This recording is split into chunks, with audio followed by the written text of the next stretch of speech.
Hello everyone, स्वागत है आपका यूपीएससी हिंदी में। हम लोग देख रहे हैं 108 दिन की सीरीज़ जिसमें हम लोग कवर कर रहे हैं साइंस का टॉपिक। पिछले लेक्चर में मैंने आपको बताया था प्रकाश, लाइट, लेंस और साथ ही इससे रिलेटेड जो भी नोट्स के माध्यम से हमने पढ़ा था कि किस तरह के प्रश्न जो हैं वो पूछे जाते हैं। आज हम लोग देखेंगे कि प्रीवियस ईयर क्वेश्चंस कैसे पूछे गए हैं। तो घटना चक्र के जो साइंस के क्वेश्चंस हैं वो हम लोग सॉल्व करेंगे। सबसे पहला जो क्वेश्चन है ये है, दृश्य प्रकाश का धैर्यमान प्रसार कितना होता है। ठीक है, तो यहाँ पे धैर्यमान प्रसार का मतलब है वेवलेंथ, और दृश्य प्रकाश का अर्थ है विजिबल लाइट। ठीक है, विजिबल लाइट या रेडिएशन जो है इसका वेवलेंथ कितना होता है, तो ये लगभग 400 से 750 या 700 नैनोमीटर के बीच का होता है। तो इसमें जो सबसे क्लोजेस्ट ऑप्शन है वो है ऑप्शन नंबर डी, 390 से 480 नैनोमीटर। ठीक है, तो इसके बीच में जो विजिबल लाइट्स होती हैं, अगर इस रेडिएशन की हैं, इस वेवलेंथ की लाइट्स हैं, तो ही वो आँखों से हम लोग देख सकते हैं। नेक्स्ट आता है, मानव आँख दृश्य प्रकाश के किस तरंग दैर्ध्य के लिए सर्वाधिक सुग्राही होता है। इसका अर्थ ये है कि इस पूरे जो क्वेश्चन है इसका मतलब मैं आपको बता देती हूँ कि ह्यूमन आई जो है, जो हमारी आँखें हैं, ये सबसे ज़्यादा किस वेवलेंथ की, किस विजिबल लाइट की, किस वेवलेंथ के लिए सबसे ज़्यादा सेंसिटिव होती हैं। ठीक है, सुग्राही होती हैं। तो यहाँ पे हम लोगों का जो आइज़ है ये येलो और ग्रीन लाइट जो होती है, येलो और ग्रीन लाइट जो होती है, इसके लिए सबसे ज़्यादा सेंसिटिव माना जाता है। ठीक है, तो इसका जो रेंज है, वेवलेंथ का रेंज है, वो लगभग 555 होता है, 555 नैनोमीटर। ठीक है, अभी यहाँ पे जो सभी यूनिट्स दी गई हैं वो आंगस्ट्रॉन्ग में दी गई हैं, इसको आंगस्ट्रॉन्ग कहते हैं। ठीक है, जिसका अर्थ होता है 10⁻⁻10।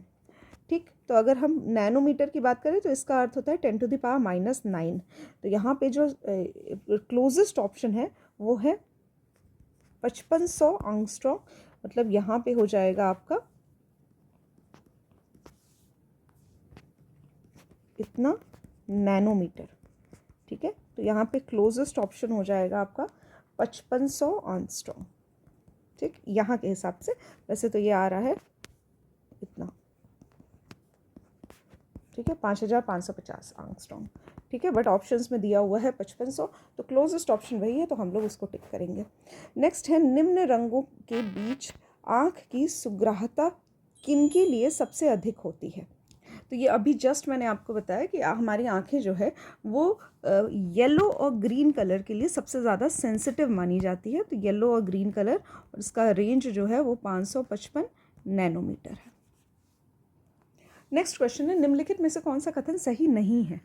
ठीक है, तो हमें बताना है कौन सा सही नहीं है। पहला है, मनुष्य का कान 1000 हर्ट्ज पर सबसे सुग्राही होता है, सेंसिटिव होता है।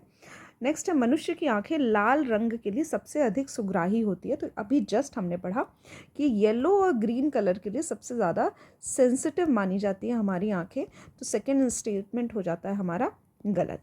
ठीक है, इसके साथ ही सुनने की जो दृढ़ता है ये 1/10 सेकेंड होती है, और दृष्टि की जो दृढ़ता होती है वो होती है 1/16 सेकेंड। ठीक है, तो यहाँ आप समझ सकते हैं कि हमारे कानों द्वारा जो भी ध्वनि सुनी जाती है उसका प्रभाव जो है हमारे मस्तिष्क में वो 1/10वें भाग, सेकंड के 1/10वें भाग तक बना रहता है। और अगर इसी बीच कोई दूसरी ध्वनि भी सुनाई देती है तो हमारी जो मस्तिष्क है वो दोनों ध्वनि में भेद नहीं कर पाता, और दोनों ध्वनियों की जो छाप है वो आपस में मिल जाती है और उसमें फ़र्क नहीं कर पाता है। ठीक है, तो यहाँ पे एक कन्फ्यूजन का स्टेट हो जाता है। इसके साथ ही दृष्टि की दृढ़ता की बात की जाए तो इसको इंग्लिश में परसिस्टेंस ऑफ विजन कहा जाता है, कि जब भी कोई चित्र जो रेटिना में बनता है वो लगभग 1 सेकेंड के 1/16वें भाग तक मानव मस्तिष्क पर अंकित रहता है। ठीक है, तो इतने समय तक वो छाप जो है वो वहाँ तक रहती है। ठीक है, इसी तरह से ध्वनि का भी 1/10 सेकेंड तक रहता है। नेक्स्ट है, प्रकाश सीधी रेखा में चलता प्रतीत होता है क्योंकि। ठीक है, तो लाइट जो है, लाइट रेज जो है वो लगता है कि सीधी रेखा में ही चल रही हैं। ऐसा क्यों होता है। पहला ऑप्शन है, यह छोटे कणों से बना होता है, इसलिए।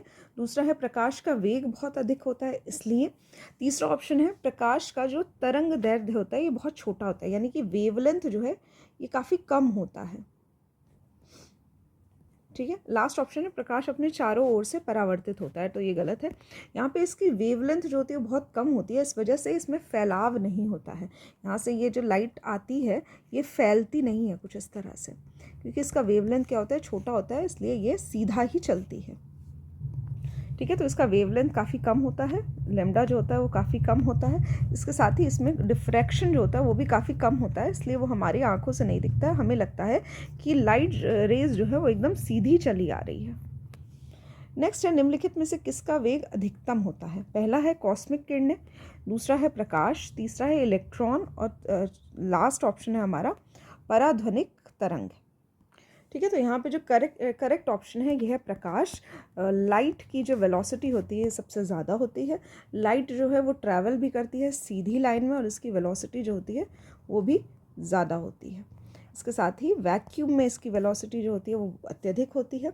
साउंड की अगर बात की जाए तो वैक्यूम से पास नहीं कर पाता है। ठीक है, और प्रकाश की अगर बात की जाए तो यहाँ पे इसका वैक्यूम पे जो इसका वैक्यूम मतलब निर्वात में इसकी जो चाल होती है वो सबसे अधिक होती है। ठीक है, नेक्स्ट है निम्नलिखित में से कौन सा कथन जो है वो सत्य है। पहला है प्रकाश का वेग सबसे अधिक होता है, दूसरा है ध्वनि का वेग सबसे अधिक होता है, तीसरा है आकाशीय पिंडों का वेग सबसे अधिक होता है और लास्ट ऑप्शन है रॉकेट का वेग सबसे अधिक होता है। तो इसमें करेक्ट ऑप्शन है प्रकाश का वेग सबसे अधिक होता है। ठीक है, इसको समझने के लिए आप लोग समझ सकते हैं कि जैसे कि लाइट जो होती है वो हमें पहले दिखाई देती है। मान लीजिए कि शाम के समय, रात के समय यदि आप कोई एरोप्लेन जाता हुआ देख रहे हैं तो आपको दिखाई पहले देता है और उसकी आवाज़ जो होती है ये बाद में सुनाई देती है। ठीक है, और तो इसलिए क्या होता है कि प्रकाश जो है वहाँ से निकल रहा है वो जल्दी आपकी आँखों में पहुँच जाता है और ध्वनि जो है वो बाद में पहुँचती है। ठीक है, तो यहाँ पे प्रकाश की जो गति है निर्वात में वैक्यूम में लगभग 3 × 10⁸ मीटर पर सेकंड के बराबर होती है। और अगर ध्वनि की गति की बात की जाए तो वायु में लगभग 332 मीटर पर सेकंड होती है। ठीक है, तो speed of sound in air जो है वो 332 मीटर पर सेकंड है और प्रकाश की जो गति है वो 3 × 10⁸ मीटर पर सेकंड होती है। ठीक है, इसके अलावा पानी में भी इसकी गति जो होती है वो लगभग 2.2 × 10⁸ मीटर पर सेकंड के लगभग होती है।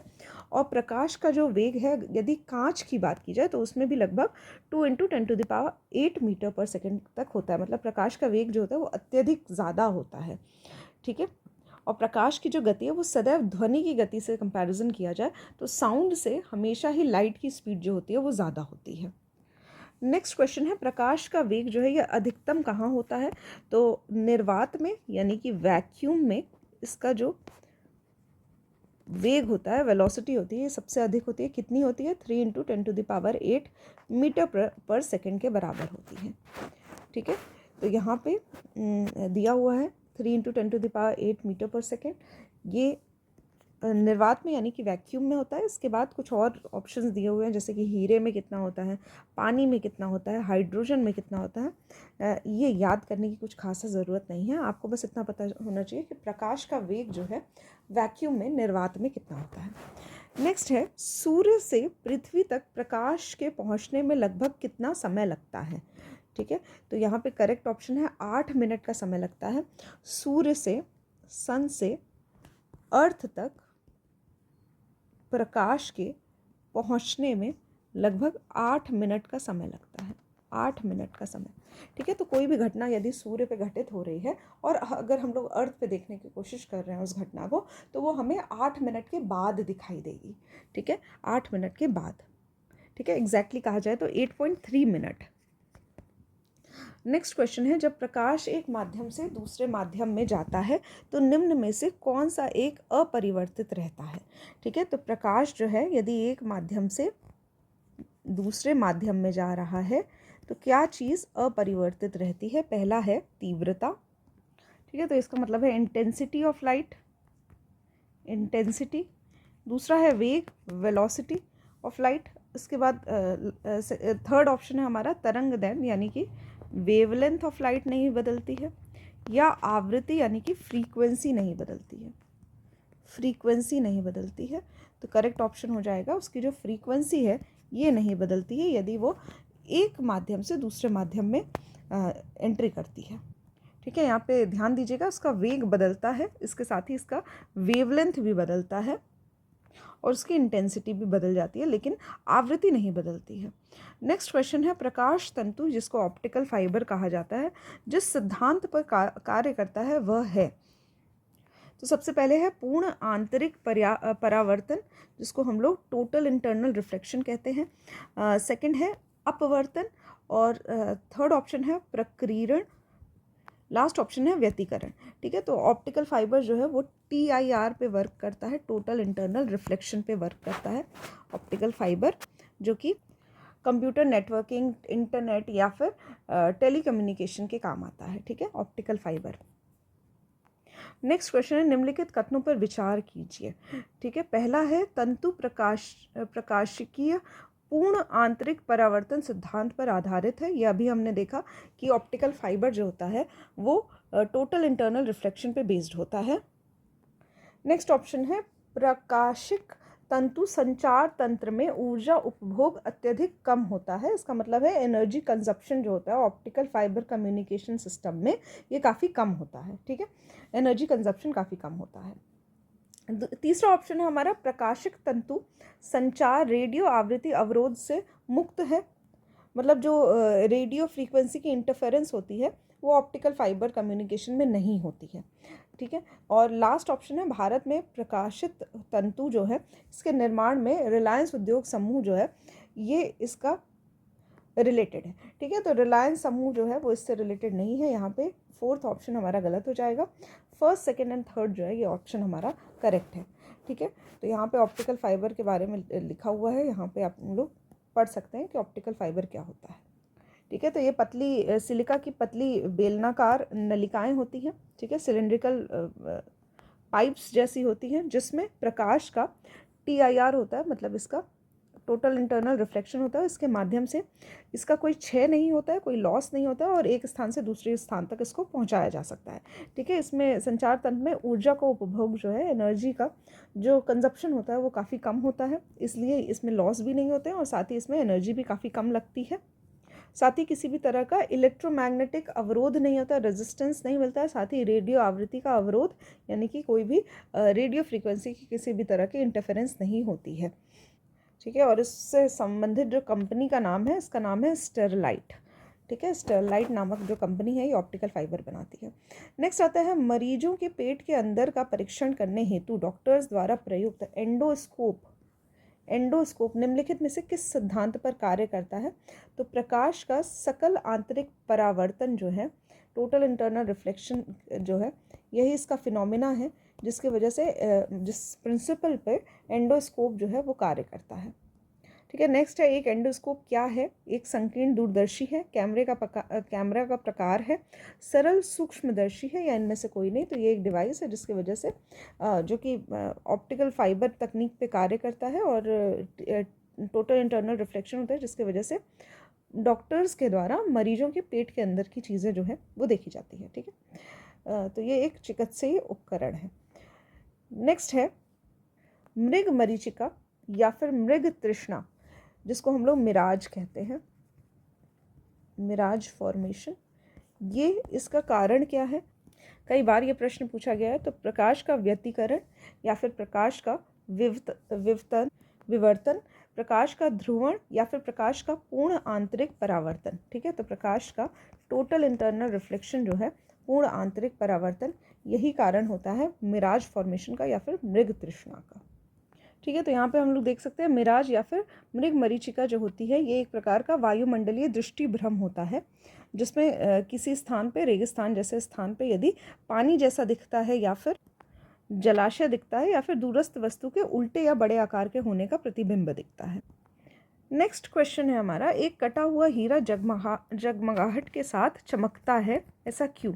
ठीक है, तो जब भी डायमंड या हीरे पे प्रश्न आएगा तो उसमें जो फिनोमिना होता है, जो उसके चमकने के पीछे का कारण होता है, ये होता है पूर्ण आंतरिक परावर्तन यानी कि टोटल इंटरनल रिफ्लेक्शन। ठीक है, इसके साथ ही इसका जो क्रांतिक कोण होता है, क्रिटिकल एंगल होता है, वो मात्र 24 डिग्री होता है, जिसकी वजह से कोई भी एंगल जो आता है, कोई भी लाइट जो आती है, यदि वो 24 डिग्री से ज़्यादा का कोण बनाती है तो वो उसी वस्तु में ही रह जाती है। इस तरह से इसमें लगातार टोटल इंटरनल रिफ्लेक्शन की प्रक्रिया जो होती है वो चलती रहती है। नेक्स्ट क्वेश्चन है, आयामी जो चित्र होते हैं उनको लेने के लिए निम्न में से किसका प्रयोग किया जाता है? ठीक है, तो 3 डायमेंशनल फोटोग्राफी के लिए किसका यूज़ किया जाता है? तो करेक्ट ऑप्शन है होलोग्राफी का। ठीक है, होलोग्राफी जो होती है ये लेज़र किरणों द्वारा एक फोटोग्राफी तैयार करती है जिसमें वस्तु का 3 डायमेंशन जो होता है वो दिखता है। ठीक है, नेक्स्ट है, पूर्ण सूर्य ग्रहण के दौरान सूर्य को सीधा देखने से आंख में अपरिवर्तनीय क्षति पहुंचती है। रेटिना का जलना सूर्य की किरणों के निम्न घटकों में से किस एक के कारण होता है? ठीक है, तो अल्ट्रावायलेट का प्रकाश जो होता है, यूवी रेज जो होती है, वो सूर्य से निकलती है और यदि पूर्ण सूर्य ग्रहण देख लिया जाए तो आंखों को क्षति पहुंचती है। इसीलिए एक तरह के फिल्म के माध्यम से देखा जाता है या विशेष तरह का चश्मा लगा के देखा जाता है, क्योंकि उससे क्या होता है कि हमारी आंखों पे गलत प्रभाव पड़ता है अगर अल्ट्रावायलेट रेज जो होती है हमारी आंखों में पहुँच जाती है तो। नेक्स्ट क्वेश्चन है, किसी तारे का रंग जो है वो क्या दर्शाता है? तो उसका तापमान दर्शाता है। ठीक है, जो टेम्परेचर होता है उसको दर्शाता है किसी भी तारे का जो रंग होता है, कलर होता है।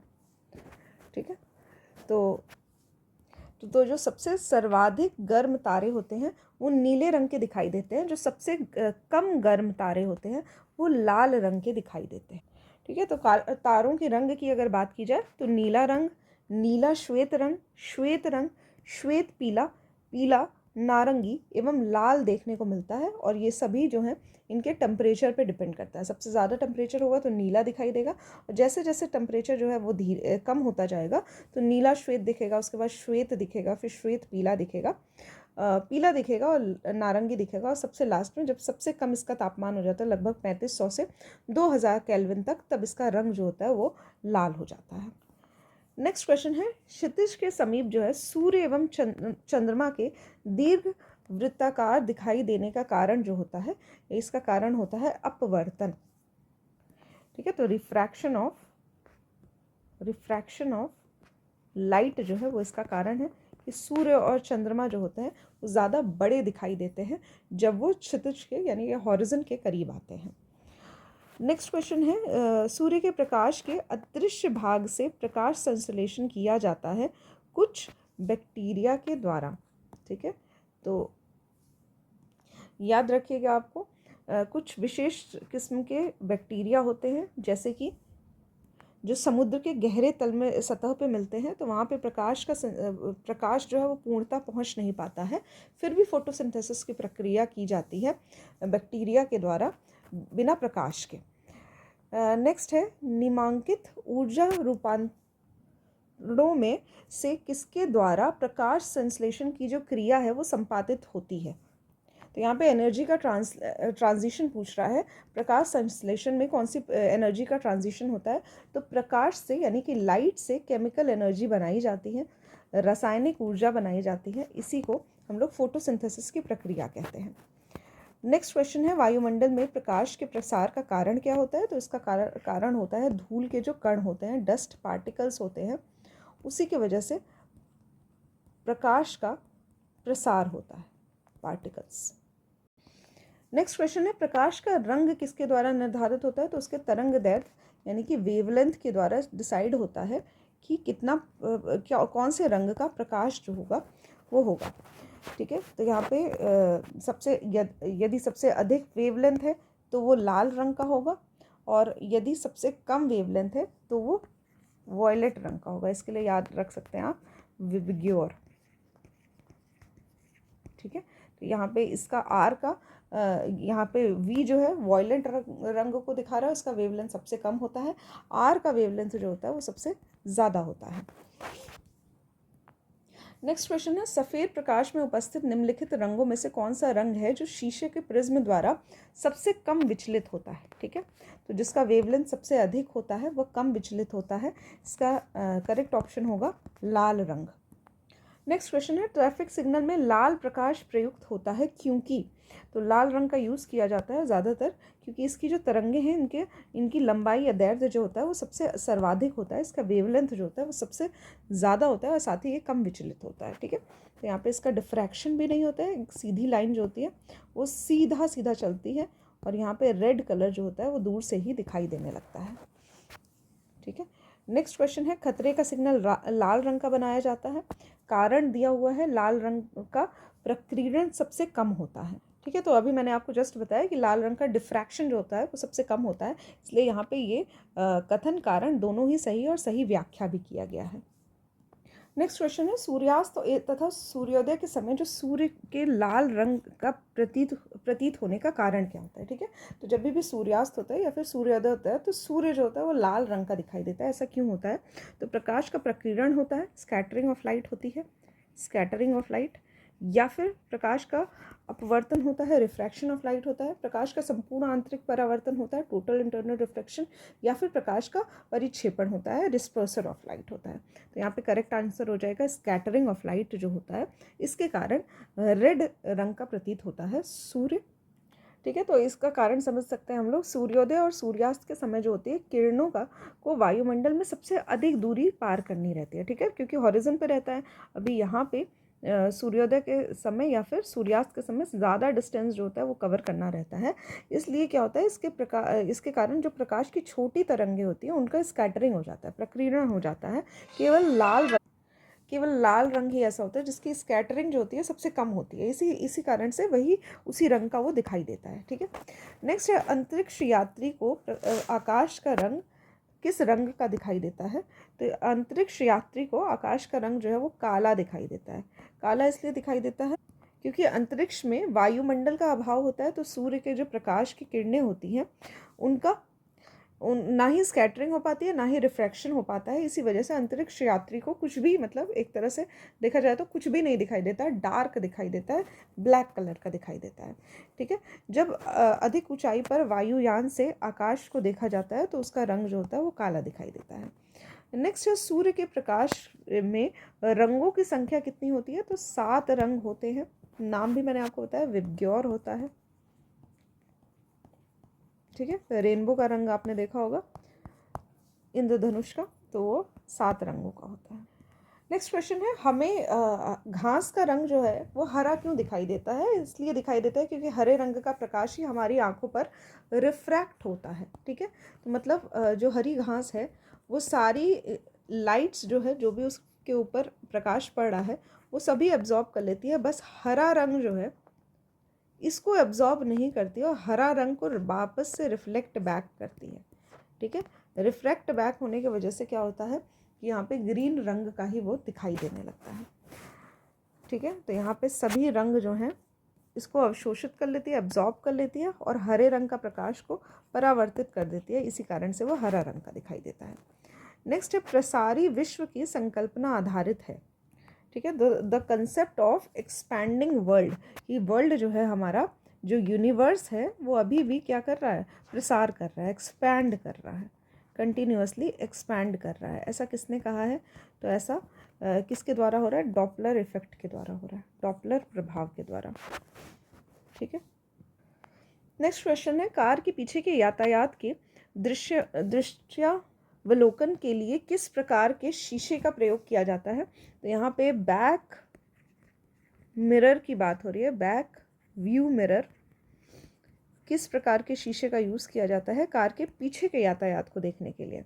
ठीक है, तो हमें कुछ ऐसे मिरर की ज़रूरत है जो कि ज़्यादा व्यू का ज़्यादा एंगल के व्यू का दिखाए। ठीक है, ब्रॉडर एंगल का दिखाए व्यू, तो ऐसा कॉन्वेक्स मिरर में होता है। कारण मैंने आपको कल बताया था जब हम लोग नोट्स डिस्कस कर रहे थे, तो कॉन्वेक्स मिरर यूज़ किया जाता है बैक व्यू मिरर के लिए।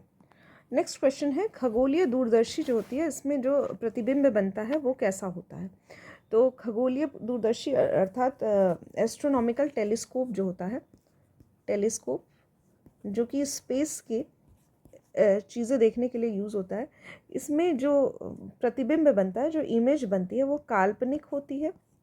ठीक है, इमेजिनरी होती है और बड़ी होती है, बिग एंड इमेजिनरी। नेक्स्ट है कथन दिया हुआ है, कारण दिया हुआ है। तो कृष्ण छिद्र मतलब ब्लैक होल एक ऐसा खगोलीय अस्तित्व है जिसे दूरबीन से नहीं देखा जा सकता, ठीक है, ऐसा कथन दिया हुआ है।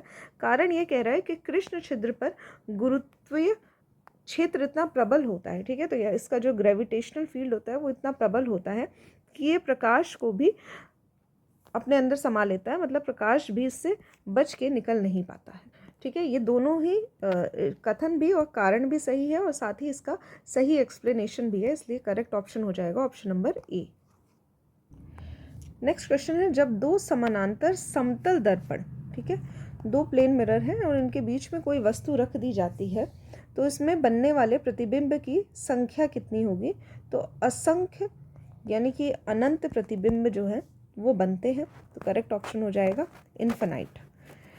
नेक्स्ट है, कौन सा रंग जो होता है वो इंद्रधनुष के मध्य में दिखाई देता है, ठीक है, तो देख सकते हैं हम लोग विबग्योर लिख के, तो यहाँ पे बीच में क्या आ रहा है, ग्रीन कलर आ रहा है, तो यहाँ पे करेक्ट ऑप्शन हो जाएगा हरा रंग जो होता है वो इंद्रधनुष के मध्य में दिखाई देता है, ठीक है। नेक्स्ट क्वेश्चन है यहाँ पे, जल में वायु का बुलबुला जिसकी भांति व्यवहार करेगा, ठीक है, तो यदि कोई पानी है उसमें कोई एक एयर का बबल है, वायु का बुलबुला है, ये किसके भांति व्यवहार करेगा? तो ये एक कॉनकेव लेंस की तरह, कॉनकेव लेंस अवतल लेंस की तरह व्यवहार करेगा। इंपॉर्टेंट क्वेश्चन है, इसको याद कर सकते हैं हम लोग, देख सकते हैं कि कितनी बार पूछा गया ये प्रश्न। नेक्स्ट क्वेश्चन है, किसी व्यक्ति को का पूरा प्रतिबिंब देखने के लिए एक समतल दर्पण की न्यूनतम ऊंचाई कितनी होनी चाहिए, ठीक है, तो यदि कोई व्यक्ति है उसका पूरा इमेज देखना है, पूरा इमेज, तो इसका जो दर्पण है उसकी जो न्यूनतम ऊंचाई होनी चाहिए वो लगभग व्यक्ति की ऊंचाई का आधा होना चाहिए, ठीक है। यहाँ पे कोई दर्पण है, दर्पण जो है वो h/2 का होना चाहिए, ठीक है, करेक्ट ऑप्शन हो जाएगा ऑप्शन नंबर बी। और देख सकते हैं, इसको याद कर सकते हैं आप लोग, क्योंकि कई बार ये प्रश्न जो है ये पूछा गया है। नेक्स्ट क्वेश्चन है, अगर कोई 1.5 मीटर लंबा व्यक्ति है, इसको अपना खड़ा संपूर्ण प्रतिबिंब देखने के लिए आवश्यक दर्पण का न्यूनतम लंबाई कितना चाहिए? तो इसका हाफ कर सकते हैं हम लोग, यानी कि 0.75 मीटर। अभी मैंने आपको बताया अगर हाइट h है तो दर्पण का हाइट लंबाई जो है वो h/2 होना चाहिए, ठीक है, तो 0.75 मीटर। नेक्स्ट है, एक समतल दर्पण की वक्रता त्रिज्या कितनी होती है? तो प्लेन मिरर का जो रेडियस ऑफ कर्वेचर होता है, वक्रता त्रिज्या जो होता है, ये अनंत यानी कि इन्फिनाइट होता है, ठीक है, इसका रेडियस ऑफ कर्वेचर जो होता है वो इन्फिनाइट होता है, ठीक है। यहाँ पे दिया हुआ है किस तरह से होता है, बस इसको आप लोग याद कर लीजिए, इन्फिनाइट होता है। मानव के सामान्य स्वस्थ आँख के लिए स्पष्ट दृष्टि की न्यूनतम दूरी मानी जाती है 25 सेंटीमीटर मानी जाती है, इसको आप लोग याद कर सकते हैं। स्वस्थ आँख जो है वो स्पष्ट दृष्टि की न्यूनतम दूरी जो है 25 सेंटीमीटर मानी जाती है। नेक्स्ट क्वेश्चन है, दूर दृष्टि दोष वाले व्यक्ति के संबंध में निम्नलिखित कथनों में से कौन सा सही नहीं है? पहला है, व्यक्ति दूर के पिंडों को स्पष्टता से देख सकता है, ठीक है, तो दूर दृष्टि दोष का अर्थ ये होता है कि दूर की दृष्टि सही है, पास का नहीं दिख रहा है, ठीक है, याद रखिएगा इसको। कंसेप्ट ये है, दूर दृष्टि दोष मतलब दृष्टि दूर की देख सकता है परंतु पास की नहीं देख पा रहा है, इसलिए फर्स्ट कथन जो है ये हमारा सही है। हमें बताना है कौन सा सही नहीं है।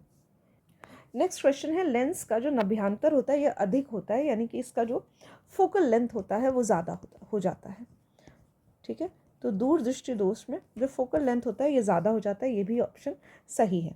नेक्स्ट है, निकट के पिंडों का प्रतिबिंब रेटिना के पीछे फोकस होता है, ये भी सही है कि क्योंकि निकट की चीज़ें जो होती है वो साफ दिखाई नहीं देती है। क्यों नहीं दिखाई देती है? क्योंकि इसका जो इमेज है वो हमारे रेटिना के पीछे बन रहा है और इसी के लिए इसको दूर करने के लिए हम लोग उत्तल लेंस का यूज़ करते हैं, अवतल लेंस का यूज़ नहीं करते हैं, ठीक है, याद रखिएगा। इसको दूर करने के लिए हम लोग कॉन्वेक्स लेंस का यूज़ करते हैं, कॉन्वेक्स लेंस, ठीक है, तो फार साइटेडनेस या फिर दूर दृष्टि दोष जो है ऐसे लोगों के लिए कॉन्वेक्स लेंस का यूज़ किया जाता है। इसके साथ ही अगर निकट दृष्टि दोष की बात की जाए तो उसके लिए हम लोग कॉनकेव लेंस का यूज़ करते हैं, ठीक है, तो कॉनकेव लेंस निकट दृष्टि दोष के लिए यूज़ किया जाता है, और कॉन्वेक्स लेंस जो होता है वो दूर दृष्टि दोष के लिए यूज़ किया जाता है।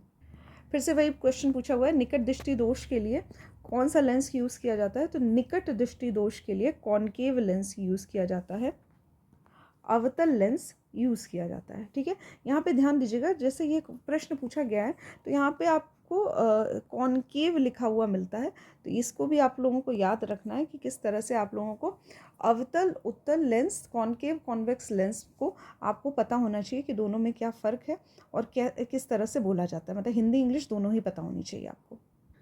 नेक्स्ट हम लोग देखेंगे ऊष्मा और ऊष्मागतिकी यानी हीट एंड थर्मोडायनेमिक्स के बारे में हम लोग नोट्स के माध्यम से पढ़ने की कोशिश करेंगे। ठीक है, तो ऊष्मा क्या होती है?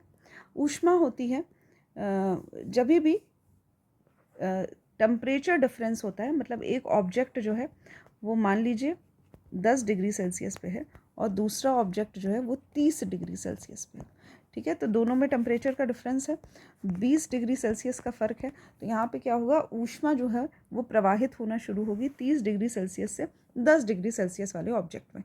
तो ये क्या होती है, जब ऊष्मा का प्रवाह होता है, हीट जो है वो ऊर्जा का प्रवाह है एक ऑब्जेक्ट से दूसरे ऑब्जेक्ट में, जब दोनों के बीच में कुछ किसी प्रकार का टेम्परेचर का डिफरेंस होता है, तापमान में डिफरेंस देखने को मिलता है, उस टाइम पे ऊर्जा का प्रवाह होता है एक ऑब्जेक्ट से दूसरे ऑब्जेक्ट के बीच में, उसी को कहते हैं हम लोग हीट। ठीक है, इसकी जो एसआई यूनिट होती है ये होती है जूल, और इसके साथ ही कैलोरी में भी यूज़ किया जाता है इसको। टेम्परेचर की बात की जाए तो तापमान को टेम्परेचर कहा जाता है। इसके मेजरमेंट की बात की जाए तो इसको सेल्सियस स्केल में मेजर किया जाता है, डिग्री सेल्सियस में आपने पढ़ा होगा, डिग्री सेल्सियस। इसके साथ ही केल्विन में यूज़ किया जाता है। तो केल्विन और डिग्री सेल्सियस में क्या फ़र्क होता है कि डिग्री सेल्सियस में जो भी चीज़ें दी हुई है, मान लीजिए कोई भी तापमान दिया हुआ है, यदि हम उसमें ऐड करते हैं 273 तो वो केल्विन में बदल जाता है। ठीक है, तो 273 ऐड करने के बाद कोई भी तापमान जो डिग्री सेल्सियस में था वो केल्विन में परिवर्तित हो जाता है, इसको हम लोग कहते हैं केल्विन स्केल। ठीक है, तो ये फॉर्मूला होता है केल्विन स्केल का। इसके बाद एक फ़ारेनहाइट स्केल होता है, फ़ारेनहाइट स्केल, इसके लिए भी एक फार्मूला यूज़ किया जाता है। याद रखिएगा, जो 0 डिग्री सेल्सियस होता है वो फ़ारेनहाइट में हो जाता है 32 डिग्री फ़ारेनहाइट।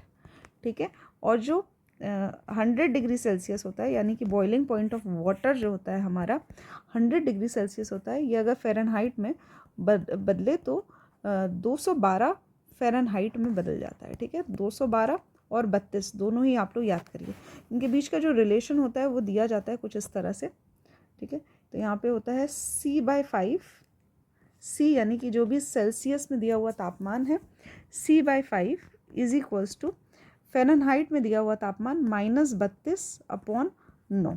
ठीक है, इसको हम लोग देख सकते हैं, अगर हम लोग चेक करना चाहें तो अगर हमारा डिग्री सेल्सियस में तापमान जो है वो है 0 डिग्री सेल्सियस, बस एक चेक करने के लिए मैं आपको दिखा रही हूँ, 0 डिग्री सेल्सियस पे कोई तापमान है और हमने इसको डिवाइड किया 5 से, यहाँ लिखा F-32/9। ठीक, तो अभी क्या होगा, 0 9 से मल्टीप्लाई हो जाएगा और यहाँ 5 जो है इधर की तरफ चला जाएगा, 0 9 से मल्टीप्लाई हुआ तो 0 हो जाएगा, 0 से अगर 5 डिवाइड होगा तब भी 0 ही रहेगा, और ये किसके बराबर हो जाएगा, F-32 के बराबर, यानी कि यहाँ पे फ़ारेनहाइट किसके बराबर हो जाएगा, 32 फ़ारेनहाइट के बराबर हो जाएगा, 32 हो जाएगा। ठीक है, और यहाँ मैंने आपको ये बताया था कि 0 डिग्री सेल्सियस किसके बराबर होता है, 32 फ़ारेनहाइट के बराबर होता है। नेक्स्ट आता है मेल्टिंग। मेल्टिंग को गलनांक कहा जाता है। ठीक है, तो एक ऐसा प्रोसेस होता है जिसमें मेल्टिंग, जो एक ऐसा प्रोसेस होता है जिसमें सॉलिड जो होता है, ठोस जो होता है, वो द्रव में परिवर्तित हो जाता है। ठीक है, इसीलिए इसको मेल्टिंग कहते हैं। ठीक है, मेल्टिंग ऑफ आइसक्रीम आपने देखा होगा, आइसक्रीम क्या होती है, सॉलिड स्टेट में होती है और जैसे जैसे तापमान में वृद्धि होती है वो पिघलना शुरू कर जाता है और वो द्रव में परिवर्तित हो जाता है। ठीक है, तो अगर हम लोग मेल्टिंग पॉइंट की बात करें तो आइस का मेल्टिंग पॉइंट क्या होता है, 0 डिग्री सेल्सियस। ठीक है, तो वाटर जो होता है वो आइस में परिवर्तित हो जाता है 0 डिग्री सेल्सियस पे। नेक्स्ट है हमारा बॉइलिंग। बॉइलिंग का अर्थ होता है क्वथनांक। इस बॉइलिंग पॉइंट को हम लोग क्वथनांक कहते हैं। इस प्रोसेस में क्या होता है, जो हमारा द्रव होता है वो गैस में परिवर्तित हो जाता है। ठीक है, तो हमारा लिक्विड जो है वो वेपर में परिवर्तित हो जाता है। आपने देखा होगा जो पानी होता है, पानी को अगर हम लोग गर्म करते हैं तो एक समय आता है जब वो खौलता हुआ पानी बन जाता है। खौलता कब है? जब उसमें बॉइलिंग शुरू हो जाती है और उस वक्त हम लोग देख सकते हैं कि पानी जो है वो धीरे धीरे भाप बन रहा है, वेपर्स में परिवर्तित हो रहा है। ठीक है, तो इस पॉइंट को हम लोग, जिस पॉइंट पे ये होना शुरू होता है, उस तापमान को हम लोग बॉइलिंग पॉइंट कहते हैं और क्वथनांक कहा जाता है हिंदी में। ठीक है, यहाँ पे कुछ इंपॉर्टेंट दिया हुआ है बॉइलिंग पॉइंट। जैसे अगर हम लोग अल्कोहल की बात करें तो उसका बॉइलिंग पॉइंट होता है 78 डिग्री सेल्सियस। पानी की बात की जाए तो 100 डिग्री सेल्सियस होता है। मरकरी की बात की जाए तो ज़्यादा टेम्परेचर होता है, 357 डिग्री सेल्सियस के बराबर होता है। नेक्स्ट है हमारा टॉपिक कंडेंसेशन, जिसको संघनन कहा जाता है। तो इस प्रोसेस में क्या होता है कि गैस जो होता है वो द्रव में परिवर्तित होता है। ठीक है, गैस जो है वो द्रव बन जाता है, कंडेंसेशन की प्रक्रिया होती है। और इसी का उल्टा अगर कहा जाए तो लिक्विड जो है वो जब भाप में बदलता है, गैस में बदलता है, इसको वाष्पीकरण कहा जाता है। ठीक है, वाष्पीकरण, वेपराइजेशन की प्रक्रिया होती है। ठीक है, तो संघनन की प्रक्रिया देख सकते हैं हम लोग। इसको हम लोग समझ सकते हैं कि संघनन की प्रक्रिया जब गैस लिक्विड में परिवर्तित होता है। ठीक है, तो आपने देखा होगा ओस की बूंदें जो होती हैं वो किस तरह से बनती है कि वातावरण में जो तापमान में वाटर वेपर के फॉर्म में था, वो जब तापमान ठंडा होता है तो उस समय क्या होता है, ओस की बूंदों में परिवर्तित हो जाता है, मतलब वो कंडेंसेशन हो जाता है, संघनन हो जाता है। वहीं अगर हम लोग बात करते हैं कपड़े जिस तरह से सूखते हैं, तो कपड़े क्या होते हैं, गीले होते हैं। गर्मी में गर्म तापमान जब मिलता है उसको, तो उसमें उसका जो गीलापन होता है वो सूख जाता है। किस तरह से सूख जाता है, तो यहाँ पे लिक्विड जो होता है वो धीरे धीरे वेपर में परिवर्तित होता है और यहाँ पे वेपराइजेशन या इवेपोरेशन की प्रक्रिया होती है, वाष्पीकरण होता है। नेक्स्ट आता है फ्रीजिंग पॉइंट। फ्रीजिंग एक प्रक्रिया होती है और जिस तापमान पर होती है उसको फ्रीजिंग पॉइंट कहा जाता है, हिमांक कहा जाता है हिंदी में। इस प्रक्रिया में लिक्विड जो होता है वो सॉलिड में, द्रव जो होता है वो ठोस में परिवर्तित होता है। ठीक है, तो हमने देखा होगा फ्रीज करते हैं हम लोग, जिस तरह से पानी से आइस बनाया जाता है, तो उसमें क्या होता है, पानी जो होता है लिक्विड स्टेट में है और जब वो फ्रीज हो जाता है तो वो आइस बन जाता है। ठीक है, तो पानी का जो फ्रीजिंग पॉइंट है वो है 0 डिग्री सेल्सियस। ठीक है, अभी मैंने आपको बताया कि फ्रीजिंग पॉइंट भी 0 डिग्री सेल्सियस है। इसके साथ ही इसका जो पानी का जो हिमांक है वो भी 0 डिग्री सेल्सियस है और आइस का जो गलनांक है वो भी 0 डिग्री सेल्सियस है। मतलब जैसे ही टेम्परेचर बढ़ेगा उस समय आइस पिघल जाएगी और जैसे ही टेम्परेचर थोड़ा सा घटेगा 0 डिग्री सेल्सियस पे, पानी जो है वो आइस में परिवर्तित हो जाएगा। ठीक है, तो ये ट्रांजिशन आई होप आप लोगों को समझ में आया होगा। नेक्स्ट हमारा इंपॉर्टेंट है लेटेंट हीट, जिसको गुप्त ऊष्मा कहा जाता है। तो जब भी फेज चेंज होता है, मतलब अवस्था में परिवर्तन होता है, सॉलिड का लिक्विड में बनना या फिर वेपर में बनना या फिर लिक्विड का वेपर में बनना, इस तरह का जब भी होता है जिसमें तापमान जो है वो नहीं बदलता है। जैसे मैंने आपको बताया कि 0 डिग्री सेल्सियस पे क्या होगा कि द्रव जो है वो ठोस बन जाएगा, लिक्विड जो है वो सॉलिड में परिवर्तित होगा। ठीक है, और ये प्रक्रिया होगी किस तापमान पे, तो 0 डिग्री सेल्सियस पे होगी, यानी तापमान नहीं बदल रहा है, फिर भी क्या हो रहा है कि अवस्था में परिवर्तन हो रहा है। तो इस समय जो ऊष्मा होती है वो गुप्त ऊष्मा नाम से जानी जाती है, क्योंकि इसमें कुछ अमाउंट ऑफ एनर्जी तो लग रही है लिक्विड को सॉलिड में बदलने में, लेकिन वो तापमान में वृद्धि नहीं कर रही है। ठीक है, तो ऐसी ऊष्मा को गुप्त ऊष्मा या फिर लेटेंट हीट का नाम दिया गया है। ठीक है, तो दो तरह की होती है, लेटेंट हीट ऑफ मेल्टिंग जिसमें सॉलिड लिक्विड में बदलता है, और लेटेंट हीट ऑफ वेपराइजेशन जिसमें गैस जो होता है, लिक्विड जो होता है वो गैस में परिवर्तित होता है, ठीक है, वेपराइजेशन। यहाँ पे लेटेंट हीट ऑफ मेल्टिंग की बात की जाए तो गलन की गुप्त ऊष्मा है, इसका जो वैल्यू होती है ये होती है 3.34 इंटू 10⁵ जूल प्रति kg। ठीक है, तो गलन हो रहा है, यानी कि आपका जो ठोस है वो द्रव में परिवर्तित हो रहा है। ठीक है, मेल्टिंग हो रही है। नेक्स्ट है यहाँ पे लेटेंट हीट ऑफ वेपराइजेशन। इसके लिए जो गुप्त ऊष्मा की ज़रूरत होती है वो है 22.5 इंटू 10⁵ जूल प्रति kg। इसमें वाष्पन की गुप्त ऊष्मा है, यहाँ पे लिक्विड जो है वो वाष्प में परिवर्तित हो रहा है। ठीक है, और इसके लिए कितनी एनर्जी की ज़रूरत है, तो ये मैंने आपको बता दिया 22.5 इंटू 10⁵ जूल पर केजी। नेक्स्ट हमारा इम्पॉर्टेंट टॉपिक है साउंड वेव्स। ठीक है, साउंड वेव्स यानी कि ध्वनि। ध्वनि जो होती है वो एक प्रकार का ऊर्जा होता है जिससे हमें सुनाई देने की प्रक्रिया होती है। ठीक है, तो एक स्थान से दूसरे स्थान पे ध्वनि पहुंचती है, तभी हमें वो चीज़ें जो होती है वो सुनाई देती है। ठीक है, ये किस फॉर्म में ट्रैवल करती है, तो ये एक तरह की वेव होती है, वेव की तरह ट्रैवल करती है, कुछ इस तरह से बनती है। ठीक है, यहाँ पे एक बार कंप्रेशन होता है, फिर रेयर फ्रैक्शन होता है, फिर कंप्रेशन होता है, इस तरह से चलती है। ठीक है, तो वाइब्रेशन के मैटर्स के वाइब्रेशन के कारण ही ध्वनि जो होती है वो एक स्थान से दूसरे स्थान तक पहुंचती है। ठीक है, इसको ट्रैवल करने के लिए किसी माध्यम की ज़रूरत होती है, माध्यम की आवश्यकता होती है। यदि माध्यम नहीं है तो ध्वनि जो होती है वो एक स्थान से दूसरे स्थान तक नहीं पहुंच सकती। ठीक है, माध्यम कोई भी हो सकता है, सॉलिड हो सकता है, लिक्विड हो सकता है या गैस हो सकता है, पर माध्यम होना चाहिए, तभी ये एक स्थान से दूसरे स्थान तक पहुंचेगी। ठीक है, इसको लॉन्गिट्यूडिनल वेव कहा जाता है।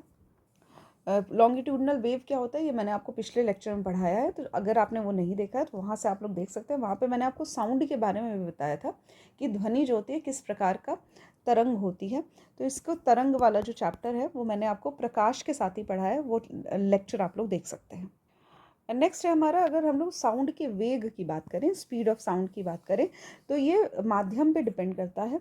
माध्यम जो है अलग अलग माध्यम में इसका जो वेग होता है वो अलग होता है। जैसे अगर बात की जाए तो सबसे ज़्यादा तेज जो होता है वो सॉलिड यानी कि ठोस में होता है। ठीक है, अगर ठोस की बात की जाए तो अगर मान लीजिए कोई मेटल है, जैसे घंटी जो होती है हमारी, तो घंटी क्या होती है, सॉलिड यानी कि ठोस बनी रहती है, और जब उसमें किसी भी प्रकार की ध्वनि प्रोड्यूस होती है तो बहुत दूर तक सुनाई देती है। ठीक है, घंटी आप सबने देखी होगी, तो उसमें क्या होता है, ध्वनि क्या होता है, सॉलिड से निकल रहा है, सॉलिड के टकराने से ध्वनि प्रोड्यूस हो रही है, और इस तरह से ध्वनि जो है वो काफ़ी दूर तक भी सुनाई देती है। यानी कि साउंड का जो वेग होता है वो सॉलिड में सबसे ज़्यादा होता है। दूसरा अगर हम लोग बात करें तो यहाँ पे लिक्विड में ज़्यादा होता है, और सबसे कम जो होता है, सबसे कम वो गैसेस में होता है। ठीक है, तो गैस में जो होता है स्पीड ऑफ साउंड वो सबसे कम होता है, सबसे ज़्यादा सॉलिड में होता है, और एक बीच का यानी कि मीडियम स्तर पे लिक्विड यानी कि द्रव में पाया जाता है। साउंड वेव जो होती है ये वैक्यूम में ट्रैवल नहीं कर सकती है, क्योंकि इसको माध्यम की ज़रूरत होती है, और वैक्यूम में किसी भी प्रकार का माध्यम जो होता है वो नहीं होता है। ठीक है, स्पीड ऑफ साउंड जो होता है वो ठोस में ज़्यादा होता है, और स्टील की अगर बात की जाए तो लगभग 15 गुना होता है अगर हम speed of sound in air की बात करें तो। ठीक है, इसके साथ ही जो वेग होता है वो तापमान पर भी निर्भर करता है। ठीक है, तो जो तापमान यदि बढ़ता है तो हमारा जो साउंड का वेग है वो भी बढ़ जाता है। इसीलिए कहा जाता है कि जो समर है, समर सीज़न, गर्मियों के मौसम में जो वेग होता है हमारे ध्वनि का वो ज़्यादा होता है विंटर के सीज़न की बात की जाए तो।